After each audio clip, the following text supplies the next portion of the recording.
उडेरोलाल मां ख़बर ईंदा लुत बीमारी एक खुशहाल खानदान खां खुशियों खसे छड़ियों। मटेरी ज़िले जी यूनियन काउंसिल फ़कीर नूह हथियाणी में खंडू रोड स्टॉप भरसा काज़ियाबाद कॉलोनी में रहंदड़ 5 ॿारनि जो पीउ गरीब पोरियत दुर्गियो वल्द बेको बिल जी कंहिं बि सार न लधी। 1 साल खां पेर में फट ज़हराबाद हुजण करे बिस्तरे ते पयल आहे, जंहिं जी सिंध सरकार तोड़े ॿियनि वसवारनि हिन वक़्त ताईं का बि सार न आहे लधी। घर जो अकेलो कमाइण वारो मजबूरी सबब खट ते पयल आहे। गुरबत सबब हिन जा घर वारा फाका कशी ते मजबूर आहिनि। तंहिं करे ही बीमार के मसिया जो मुंतज़िर बणियल आहे। हिन जी घर वारनि मटेरी ज़िले जे चूंडियल नुमाइंदनि इंतजामिया सिंध जे वॾे वज़ीर सिहत खाते जे सूबाई वज़ीर समेत ॿियनि वसवारनि खे अपील कई आहे त बीमार जो इलाज कराए संदसि जिंदगी बचाई वञे। Soomro 3D wallpaper and PVC panel shop दे रहा है सबसे अच्छी सर्विस, बेहतरीन क्वालिटी के आला मयार वॉलपेपर और सीलिंग खूबसूरत डिजाइन और कलर्स में दस्तयाब है। हर किस्म के PVC वॉलपेपर्स और सीलिंग लगवाने के लिए हमसे राब्ता करें।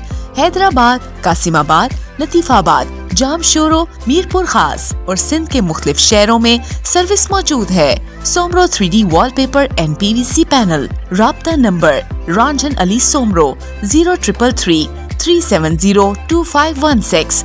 व्हाट्सएप 0333 370 7886।